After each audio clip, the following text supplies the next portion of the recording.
Carla, once a skeptic, had finally succumbed to the realization the entity was real, and that what she had previously interpreted as coincidences were in fact some kind of spiritual manifestations.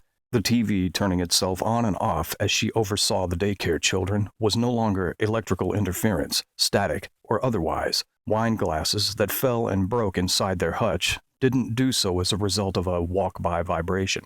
Window drafts weren't the cause of doors opening and shutting violently by themselves. In fact, the latter was staunchly confirmed by Janie. During lunch one day, as Carla and the daycare children sat in the kitchen eating macaroni and cheese, the cellar door had suddenly unlatched itself, opened, and quickly banged into the sidewall. The children all jumped in their high chairs and looked to see who had caused the disturbance. Even Carla, having grown somewhat accustomed to the happenings of this nature, shook in her seat as the door chonged open. The door swung back slowly from the wall and remained open for several hours before another impetus drove it back into its frame, latching it forcefully. The sound echoed with a rush throughout the house and then fell silent once again. The children all turned to Carla for protection, consolation. They each looked to her for words that would explain what had just happened. Carla knew it was only the ghost's way of telling her it was there, watching, waiting.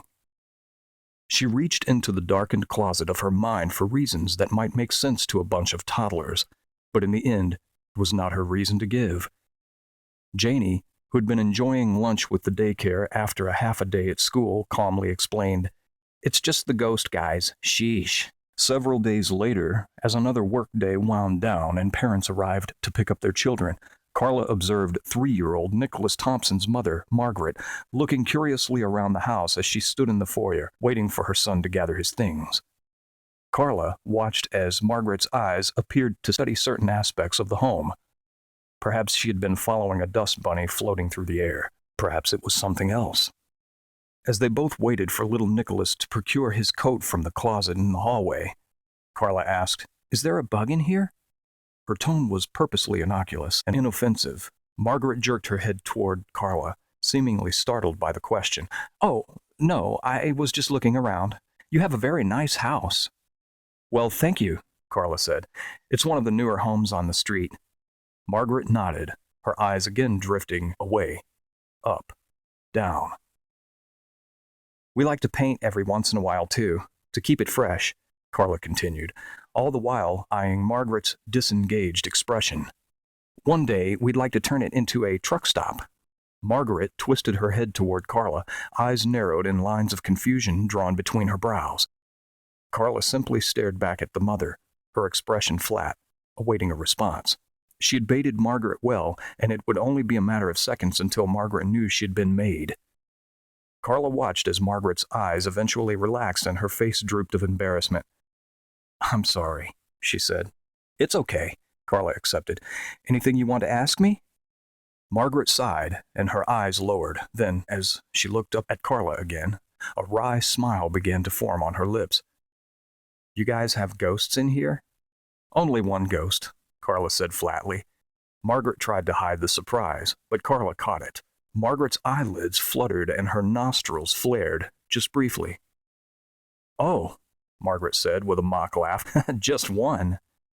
"Yep," Carla spoke confidently. "We've only been able to confirm one. His name is Mr. Oddshak, and he stays in Janie's room mostly." Margaret Thompson's face dropped. "You're not kidding. Would you be asking if you thought it wasn't real?" Carla asked. She watched as Margaret's mouth opened and closed, but no words came forth. Her arms, which once hung peacefully at her sides, were now cocked at awkward, uncomfortable angles. Carla remained quiet and waited again for a rehearsed response. She watched as Margaret physically tried to backpedal out of the conversation.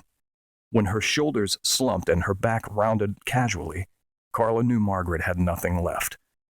"I'm sorry again," Carla nodded, accepting her apology. "It's just that Nicholas came home the other day talking about ghosts and how your daughter mentioned something about a ghost in the daycare, and She fought for more words, but ultimately gave up. "It's all right," Carla assured her. "Like I said, the ghost pretty much stays in Janie's room. He never bothers the daycare." Carla watched as Margaret's expression, once dubious